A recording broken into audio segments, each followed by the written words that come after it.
हामीले यो मध्य प्रदेशको राजधानी जनकपुरबाट सुरु गरेका छौं यो अभियान। हामीले यो स्थानीय क्षेत्रीय हुँदै प्रादेशिक संरचनासम्म जानेछौं र पार्टीको सहयोग, पार्टीले हामीलाई एउटा दिशानिर्देश गर्यो भने यो केन्द्रीय तहसम्म पनि जान सक्छ। हामी अहिले चाहिँ यो संस्थापक समिति हो, लिड फ्रन्ट भनेका छौं। हामी अहिले जिल्ला, प्रदेश वा स्थानीय भन्ने छैन। हामीले अबको क्रमहरुमा संरचनाहरू विस्तार गर्नेछौं। हामी संस्थापक समूह हो। हजुर, केन्द्रीय समिति भन्दा पनि भयो। समितिको नाम के छ? समितिको नाम हामीले Nepali communist party Gen Z front भनेका छौं। यसको संयोजक म आफै छु। मेरो नाम श्याम शाह। मेरो घर बारा जिल्ला हो, निजगढ नगरपालिका।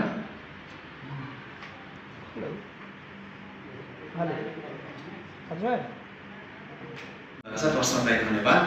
हामी को हौ भन्दाखेरि हामी यही पार्टीमा, नेपाली कम्युनिस्ट पार्टीमै लागेका युवाहरू हौं। मैले अघि पनि भने नेपाली कम्युनिस्ट पार्टीलाई अब सचेत बनाउनको निमित्त हामीले यो एउटा फ्रन्ट लिड टिम गठन गरेका छौं।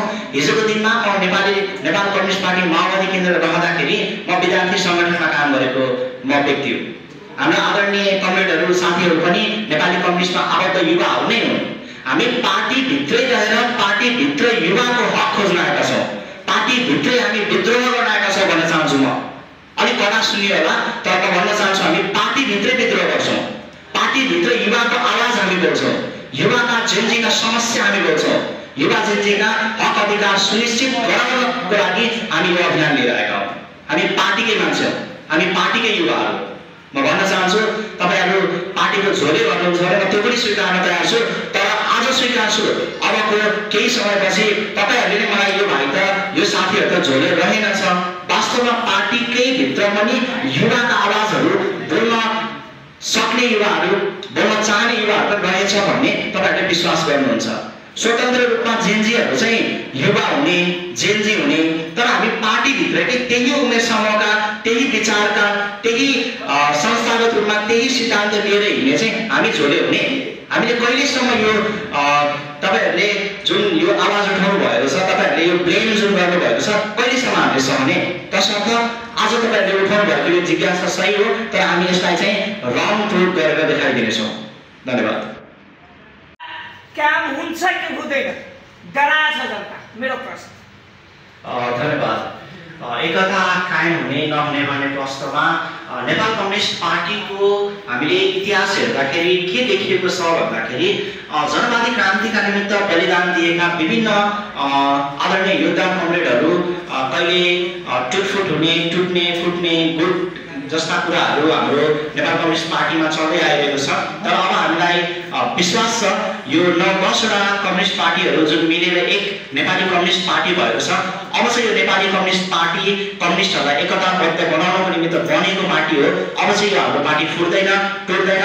अझै बढी बरु कम्युनिस्ट विचारधारालाई कम्युनिस्ट कार्ल मार्क्स र लेनिनवाद, कार्ल मार्क्स मान्नेहरूको सिद्धान्त मान्नेहरू अब यो पार्टीमा जोड्नुहुन्छ हाम्रो आदरणीय नेतृत्वहरूले, र यसको निमित्त हामी पनि सहजीकरण गर्छौँ भन्न चाहन्छु। पार्टी फुट्दैन।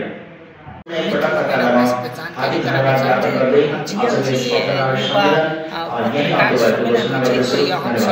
उपस्थित छी। अब पत्रकार सम्मेलन सेहो खास कर समाप्ति दिस पहुँचल छै। खास कर हम किछ लोग मूल्य रूप से संयोजक छथि, उनका सेहो हम बातचीत करके प्रयास कर।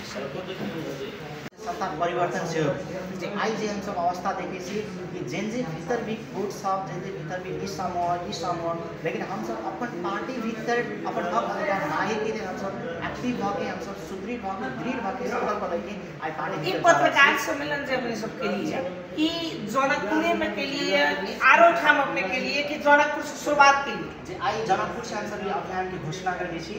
ये अभियान के नाम कथी? ये अभियान के नाम हम सब आई पत्रकार सम्मेलन Nepali communist party Gen Z front पत्रकार सम्मेलन एवं अभियान घोषणा कार्यक्रम जी।